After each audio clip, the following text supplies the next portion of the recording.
Philosophy മലയാളികൾക്ക് ഒട്ടും അറിയില്ലാത്തൊരു കാര്യമാണ് ഫിലോസഫി. ഫിലോസഫി പ്രായോഗികമല്ല എന്നൊക്കെയാണ് അവർ ചിന്തിക്കുന്നത്. അത് അവരുടെ വിവരമില്ലായ്മ. ഫിലോസഫേഴ്സ് ആർ ട്രബിൾ മേക്കേഴ്സ് എന്ന് പറയും. കാരണം ഫിലോസഫേഴ്സ് ചിന്തിക്കുന്നവരാണ്.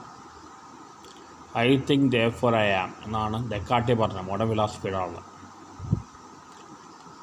ഇപ്പോൾ ഫിലോസഫേഴ്സ് ആയാലും മാത്തമാറ്റിക്സ്മാരായാലും സയൻറ്റിസ്റ്റുമാരായാലും ആർട്ടിസ്റ്റുകളായാലും റൈറ്റേഴ്സ് ആയാലും ഇവരെല്ലാം ക്രിയേറ്റീവ് ഇൻ്റലക്ച്വൽസാണ്. എസ്പെഷ്യലി ഫിലോസഫേഴ്സ് എടുക്കുമ്പോൾ അവർ വളരെ ലോജിക്കലി ചിന്തിക്കുന്നവരാണ്. അവർ ഇൻ ഡെപ്ത് ചിന്തിക്കും.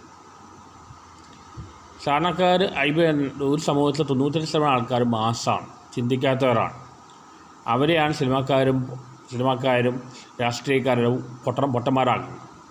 പൊതുജനം കഴുതുക എന്ന് പറയും. ഈ 2% വരുന്ന ആൾക്കാരാണ് ക്ലാസ്. അവരാണ് ചിന്തിക്കുന്നത്. അതിൻ്റെ ഒരു 1% വരുന്നതാണ് ഫിലോസഫേഴ്സ്. ഇവർ വളരെ ഡെപ്ത് ചിന്തിക്കുകയും അനലൈസ് ചെയ്യും, യുക്തിയിൽ അപ്ലൈ ചെയ്യുമ്പോൾ ചിന്തിക്കാതെ സാധാരണക്കാരുടെ നിന്ന് ഇവരുടെ അഭിപ്രായങ്ങൾ വ്യത്യസ്തമാവും. സാധാരണക്കാർ ചിന്തിക്കാത്തതുകൊണ്ട് അവർക്ക് പുതിയതായിട്ടൊരു ധാരണ ഉണ്ടാവുള്ളൂ. അത് ശരിയാവണമില്ല, തെറ്റായിരിക്കും മിക്കവാറും.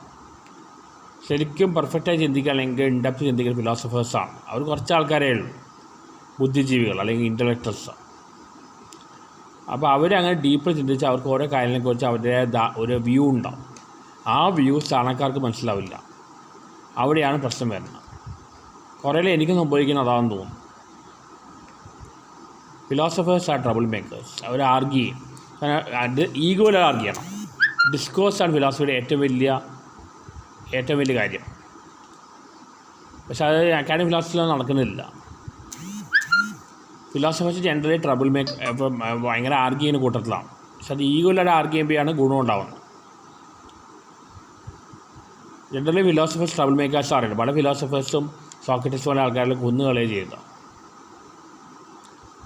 സെർച്ച് ഫോർ ട്രൂത്താണ്, സത്യത്തിന് വേണ്ടി നിൽക്കുന്നവരാണ്. ജീവൻ പോയാൽ പോലും സത്യത്തിൽ നിൽക്കുന്നവരാണ്. അതുകൊണ്ട് തന്നെ ഫിലോസഫേഴ്സ് ട്രബിൾ മേക്കേഴ്സാണ്. അതുകൊണ്ടാവാം ഞാനൊരു ട്രബിൾ മേക്കറായത്.